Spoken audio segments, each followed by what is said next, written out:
So when you're installing the sliders, you're gonna remove this front plastic piece here.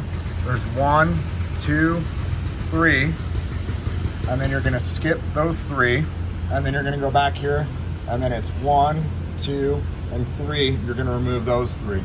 So start from the front, remove the first one, leave 1, 2, 3 intact, and then remove 1, 2, 3 in the back, because you're not gonna get a flat surface to bolt to. It is going to cause the rock slider to bend when you bolt it down and you tighten the bolts all the way to the surface area so the back plate touches. It's now pushing out directly underneath the tube, and it's already causing the rock slider to bend upward. I was pretty sure that this is what had happened on this. I warranty these rock sliders for this guy because I thought maybe he did bend them, but now that I pulled them off the vehicle, I know that they didn't get bent. I haven't seen anybody bend them, so I honestly wanted to just share this with people. So moving forward, it doesn't happen to anybody if they bolt their rock sliders up to the frame, that they remove the plastic inserts. I'm using this pick tool here.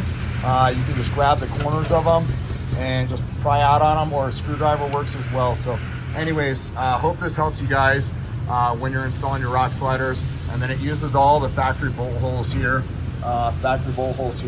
This will go back into the rock slider in the front, and it uses the factory bolt hole for that as well. So everything bolts back into place. There's 11 bolts per side. They're all grade 8. They're all cat plated. So again, thanks so much for watching.